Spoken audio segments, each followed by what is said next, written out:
नमस्कार प्रेक्षकांनो, आजच्या भागामध्ये इकडे आता सगळेजण ब्रेकफास्ट करायला बसलेले असतात. तेव्हा कला तिथे येते. कला रजनीला म्हणते की मी सगळ्यांना नाश्ता देते. तेव्हा इकडे कला म्हणते की आबा, तुम्हाला अजून नाश्ता देऊ का? पोहे वाढू का तुम्हाला? आबा म्हणतात, नाही नको सुनबाई, मला काही नको, कारण माझा ब्रेकफास्ट झालेला आहे, मला बाद झालं. तेव्हा कला इथे आता सरोजला सुद्धा नाश्ता देते. सरोज तिचा कितीही राग करत असली तरीसुद्धा आपल्या सुनेचं कर्तव्य ती व्यवस्थितरित्या पूर्ण करत असते. त्यानंतर इथे कलाचा फोन येतो. फोन आल्यानंतर कला उचलते आणि फोन कट करून तो आता उपडी करून ठेवून देते. तेव्हा अद्वैत तिच्याकडे पुन्हा बघायला लागतो. अद्वैत आणि सरोज दोघेही कलाकडे बघतात, कारण ती फोन उचलत नाही. फोनमध्ये नंबर बघते आणि ती ठेवून देते. तेव्हा इकडे सरोजला वाटत असतं की अद्वैत कलाकडे बघतोय, याला आता ऑफिसला सुद्धा न्यायला पाहिजे. सरोज म्हणते की अद्वैत, तू ऑफिसला येतोयस ना आज? तेव्हा अद्वैत तिच्याकडे बघतो आणि कलाकडे बघतो. तेव्हा तो मनामध्ये विचार करत असतो की हिने पुन्हा फोन ठेवला, जसा सकाळी मला बघून ठेवला होता.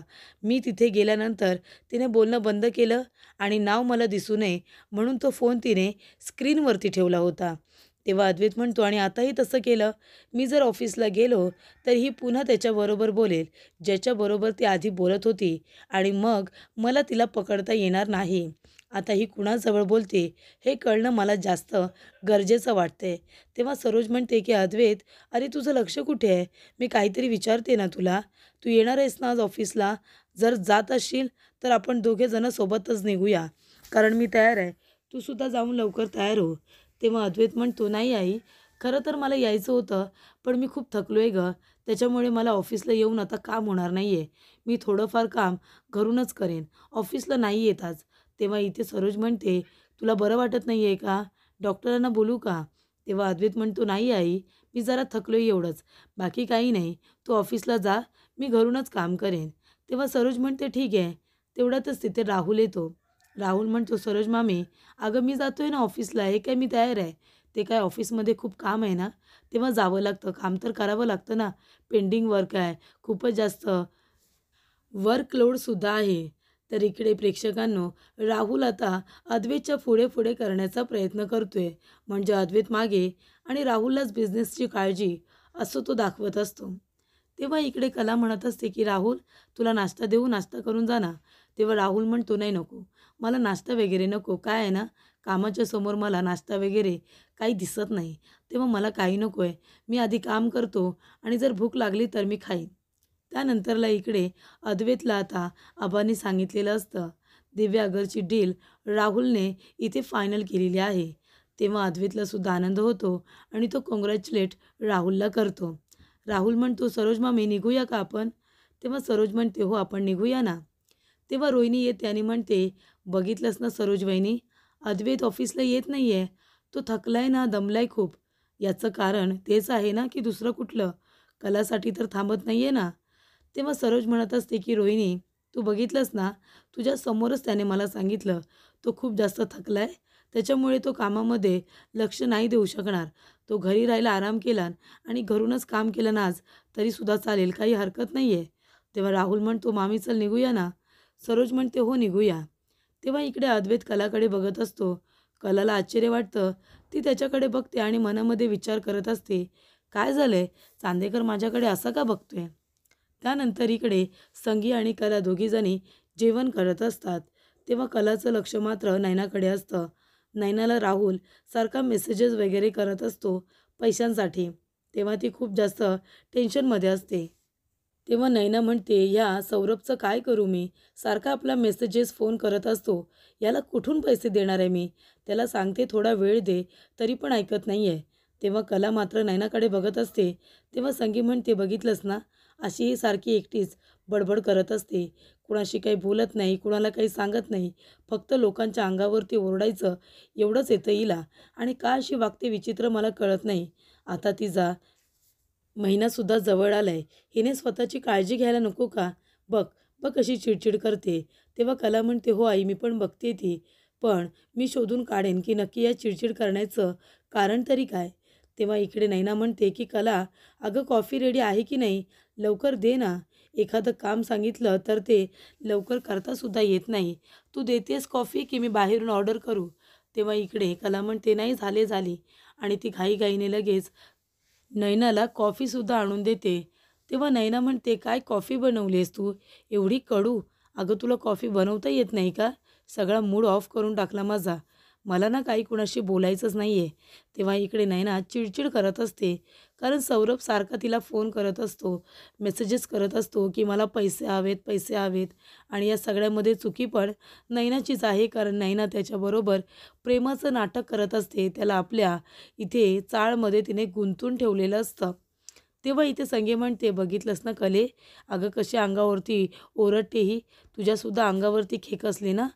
तेव्हा कला म्हणते, "जाऊ दे गं, माझ्या अंगावरती ओरडली तरी चालेल, पण नक्की ती एवढी चिडचिड का करते, अशी का वागते, हेच काही कळत नाही आहे." त्यानंतरला इथे काजल आठवत असतं. सोहम तिला म्हणतो, की "माझं तुझ्यावरती प्रेम आहे आणि मला हे सुद्धा माहिती आहे, की तुझंही माझ्यावरती प्रेम आहे, पण तू ते एक्सेप्ट करत नाही आहेस. पण काही हरकत नाही. तुला जेव्हा मनापासून वाटेल ना, तेव्हा तू मला सांग." तर इकडे आता काजलने सोहमचा अपमान केलेला असतो. त्याला घरातून जायला सांगितलेलं असतं. तेव्हा सोहमसुद्धा तिच्याबरोबर बोलणं बंद करतो. तिला फोन करणं बंद करतो. तिला भेटणंसुद्धा बंद करतो. तेव्हा इकडे काजलला सोहमची आठवण येत असते. ती म्हणत असते, की "मी माझ्या बोलण्यावरती ठाम आहे. मला नाही खरंच लग्न वगैरे करायचं. पण सोहम माझा चांगला मित्र आहे आणि तो माझ्यापासून लांब जातो या गोष्टीचं मला इतकं वाईट का वाटते की मला रडू येते." असं आता काजल म्हणत असते. तेव्हा इकडे सोहमला ती फोन करते. पण सोहम काही फोन उचलत नाही. तो कट करून ठेवून देतो. तेव्हा इकडे काजल आपल्या मोबाईलमध्ये असलेले सोहमचे फोटो बघत असते आणि चांगले झूम करून करून बघत असते. तेव्हा दिनकर काका तिला बघतात रडताना आणि सोहमचे फोटो बघताना. तेव्हा ते खूप जास्त टेन्शनमध्ये येतात. कारण त्यांना सगळं लक्षात येतं की फोनमध्ये फोटो बघते याचा अर्थ नक्कीच काहीतरी गडबड आहे आणि रडते सुद्धा. त्यानंतर इथे अद्वैत फोनवरती बोलत असतो, की "तुम्ही अजिबात काळजी करू नका. मी त्यांना त्यांच्या ऑफिसमध्ये जाऊन व्हिजिटसुद्धा देऊन येईन. नका टेन्शन घेऊ. मी व्हिजिट देईन त्यांना." तेव्हा इकडे अद्वैत आता घरीच थांबलेला असतो. कारण शेवटीला त्याच्या मनामध्ये कलाबद्दल संशय आलेला असतो. त्याला असं वाटत असतं, की कला कुणाबरोबर तरी बोलतीये. मग जर तुला काही फरक पडत नाही तिच्या असण्या-नसण्याने आणि तसंही ती कुणाजवळ बोलते, का बोलते याचा तुला फरक पडत नाही आहे, तर तुला एवढं जेलेसी का होते? म्हणजे जर कला दुसरं कुणाबरोबर तरी बोलते तरी तू एवढा जेलस का होतोयस? तर प्रेक्षकांनो, इकडे आता एका ठिकाणी व्हिजिट द्यायला अद्वैतला जायचं असतं. पण त्याची गाडी सर्व्हिसिंगला दिलेली असते कारण ती बंद पडलेली असते. तेव्हा तो सोहमकडे येतो त्याच्या स्कूटरची चावी घ्यायला. तेव्हा इकडे अद्वैत म्हणतो, की "सोहम काय झालं? चेहरा का एवढा उतरला आहे? सगळं काही ठीक आहे ना?" तेव्हा सोहम म्हणतो, "हो ब्रो, सगळं काही ठीक आहे.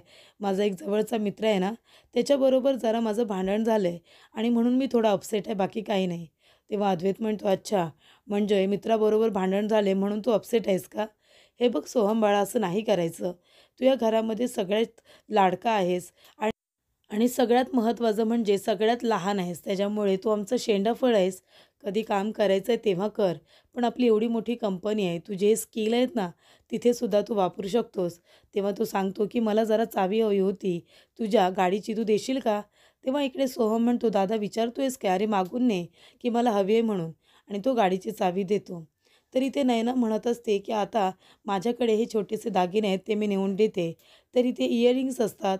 तेव्हा नैना म्हणत असते, की "चांदेकरांची सून आहे, पण माझे असे छोटे-छोटे कानातले मी कुठे नेऊन देते, हे जर त्यांना कळलं ना, तर खूप मोठा प्रॉब्लेम होईल आणि ते लोकं काय बोलतील काही सांगता येत नाही. पण जाऊ दे, एवढे मोठे व्यापारी आहेत, पण छोट्या-मोठ्या गोष्टींकडे सुद्धा यांचं लक्ष असतं. माझ्याकडच्या बारीक वस्तू कुठे गेल्यात, म्हणून ते आता मला प्रश्न विचारतील. पण आता सध्या सौरभचं तोंड बंद करणं जास्त गरजेचं आहे." तेव्हा इकडे आता धावत पळत नैना खाली उतरते. ते म्हणते की "नयनाताई कुठे गेली असेल? तिचा पाठलाग करायला हवा." तेव्हा इकडे आता कला धावत पळत रूममध्ये येते आणि आपली बॅग घेऊन निघून जात असते. तेव्हा इकडे अद्वैत म्हणत असतो, "काय कुठे, कुठे, कुठे चाललीस तू?" तेव्हा कला म्हणते, "जरा कोपऱ्यावरती जाऊन येते. महत्त्वाचं काम आहे." असं म्हणून ती लगेच घाईघाईने तिथून निघून जाते. तेव्हा अद्वैत म्हणतो, "एवढ्या घाईघाईने हे गेली कुठे असेल? म्हणजे आता घाईघाईने निघून गेली. सकाळीसुद्धा मी आल्यानंतर फोन ठेवून दिला आणि मगाशी ब्रेकफास्ट करताना फोन तिने कट केला. त्यालाच भेटायला जात असेल का? शोधून काढायला हवं. हिचं नक्की चाललंय तरी काय? तर इकडे संगी आता आपलं काम करत बसलेली असते आणि तेवढ्यातच तिला फोन येतो दिनकर काकांचा. तर इथे आता वडिलांना आपल्या मुलीची काळजी वाटत असते प्रेक्षकांनो. कारण काजलला बघितलेलं असतं मोबाईलमध्ये सोहमचे फोटो बघताना. तेव्हा एक वडील म्हणून ते लगेच संगीला फोन करतात आणि सांगतात, "अगं संगे, तुला माहिती आहे का? आता मी काजलला बघितलं. ती आपली मोबाईलमध्ये सोहमरावांचे फोटो बघत होती. अगदी झूम करून करून बघत होती." तेव्हा इथे संगीलासुद्धा टेन्शन येतं. आपली मुलगी असं वागायला लागल्यानंतर कुठल्याही आईवडिलांना टेन्शन तर येणारच. दिनकर काका म्हणतात, की फोटो बघत होती आणि बघत बघत रडतसुद्धा होती. या दोन्ही मुलांच्या मनामध्ये नक्की काहीतरी आहे संगे. कारण सोहमरावसुद्धा सारखे काजल, काजल करत इथे येत असतात. आपल्याला वाटलं, की काजलचे मित्र आहेत, तसेच सोहमराव असतील. पण ते सोडून दोघांच्याही मनामध्ये एकमेकांबद्दल काहीतरी आहे, पण ते आपल्याला सांगत नाही, असं काका म्हणत असतात. तेव्हा इकडे संगीलासुद्धा टेन्शन आलेलं असतं. तर इकडे आता नैना आलेली असते सौरभला भेटायला. त्याला ते इयरिंग्ज द्यायचे असतात तोंड बंद करण्यासाठी. त्याच्यानंतर नैनाच्या मागोमाग तिथे कलासुद्धा आलेली असते. कला आलेली असते बघायला, की नक्की नैना इथे कशाला येते. आता मागच्या वेळेला तर इथे ती चेकअपसाठी आली होती ना, तेव्हा ते हॉस्पिटलचं नाव असते आणि कला म्हणत असते, की नैनाताईने या महिन्यात 2 वेळा चेकअप का केलेत? मागच्या वेळेलासुद्धा ती आलीच होती की आणि आता पण आली आहे. काही गडबड तर नाही आहे ना? अशी तिला काळजी वाटते आणि ती आता तिच्या मागोमाग बघायला जाते, की नक्की प्रॉब्लेम काय आहे? इथे नैना सारखी का येते? तेव्हा नैना आता आपल्याबरोबर इयरिंग्ज घेऊन आलेली असते, इथे सौरभचे तोंड बंद करायला. नैनाने इतका मूर्खपणा जर केला नसता, सौरभला हाताशी नसतं घेतलं, खोटं नसतं बोलली, तर काय झालं असतं? माझं प्रेम आहे राहुलवरती आणि मला त्याच्याबरोबरच लग्न करायचं आहे, असं म्हणूनसुद्धा ती येऊ शकली असती. पण नाही, खूप मोठं खोटं बोलूनच तिने त्या घरामध्ये प्रवेश केलेला असतो आणि ते खोटं तिच्या अंगाशी आलेलं असतं. इथे डॉक्टर सौरभ जोशी यांनी आता खूप पैसे मागितलेले असतात तिच्याकडे आणि पैसे नसल्यामुळे ती इयरिंग्ज घेऊन आलेली असते. तर इकडे कलाच्या मागोमाग अद्वैतसुद्धा त्याच हॉस्पिटलमध्ये आलेला असतो. तेव्हा सौरभ म्हणत असतो, "हे काय? आता हे कानातले का घेऊन आलीस तू?" तेव्हा इथे नैना म्हणत असते, "मग आता काय करू मी? इयरिंग्ज घेऊन येऊ नाहीतर काय करू? माझ्याकडे पैसे नाही आहेत. पण आता तुला याच्यावरून तरी कळलं असेल ना, की मला तुला पैसे द्यायचे आहेत. जेन्युइनली द्यायचे आहेत. तू मागतोयस ना माझ्याकडे पैसे, तर द्यायचे आहेत. पण माझ्याकडे आता पैसे नाही आहेत. म्हणून मी माझ्या ज्या वस्तू आहेत ना, इथे सोन्या चांदीच्या नाही आहेत रे ह्या, डायमंडच्या आहेत. आणि त्या डायमंडच्या वस्तू मी तुला देते ना, हे माझे महागडे इयरिंग्ज आहेत. हे ठेव ना तू. हे विक आणि त्याच्यातून जे काही पैसे येतील ते तुला ठेव आणि थोडे दिवस गप्प बस." तेव्हा सौरभ म्हणतो, की "नैना, अगं मी काय तुझ्या नवऱ्यासारखा सोन्या-चांदीचा व्यापारी नाही आहे, चांदेकरांसारखा, की असे दागिने घेऊन येतेस आणि मला देतेस.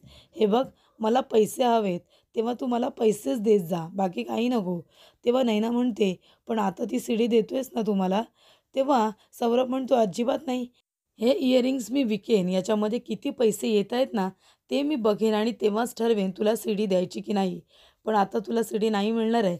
चल निघ, गेलीस तरी चालेल. मला तुझ्याशी बोलायचं सुद्धा नाही आहे. पण ते पैशांचं लवकरात लवकर बघायचा." तर इकडे कला आलेली असते आणि अद्वैत तिच्या मागे मागे आलेला असतो, की कला नेमकी हॉस्पिटलमध्ये कशासाठी आली आहे ते बघायला. कुणाला भेटायला आली आहे ते सुद्धा अद्वैतला बघायचं असतं. तेव्हा इथे गायनॉलॉजिस्ट डॉक्टर सौरभ चौधरी यांच्याकडे नैना आलेली असते आणि त्याच ठिकाणी कलासुद्धा आता आलेली असते.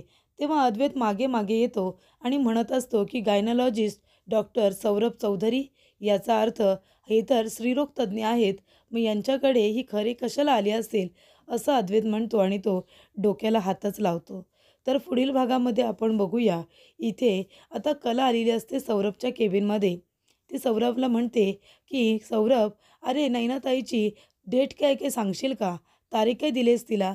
तेव्हा इकडे सौरभ म्हणतो, "आता लवकरचीच तारीख आहे आणि बेबी आणि नैना दोघेही हेल्दी आहेत. काही कारण करण्याचं कारण नाही आहे." तेव्हा इकडे कला म्हणत असते, "मग सौरभ, म्हणजे नैनाताई एकदम ठीक आहे ना, हेल्दी आहे ना? ती फिरू वगैरे शकते? तुला इथे भेटायला येऊ शकते?" तेव्हा सौरभ म्हणतो, "हो, येऊ शकते ना." तेव्हा इकडे कला म्हणते, "मग तू नयनाताईला भेटायला आमच्या घरी का येतोस?" तेव्हा इकडे सौरभ खूपच जास्त घाबरतो. तर इथे अद्वैत आलेला असतो आणि कला अद्वैतला बघून खूप घाबरते. ती म्हणते, "काय आहे? इथे काय करतोयस?" तेव्हा अद्वैत म्हणतो, "तू इथे काय करतोयस? कशाला आली आहेस या गायनॉलॉजिस्टकडे? आधी ते सांग." तेव्हा कला मनामध्ये विचार करत असते, की काय करू? अद्वैतला सांगू का, की नयनाताई इथे येते म्हणून आणि तेव्हा मी तिचा पाठलाग करत आले होते.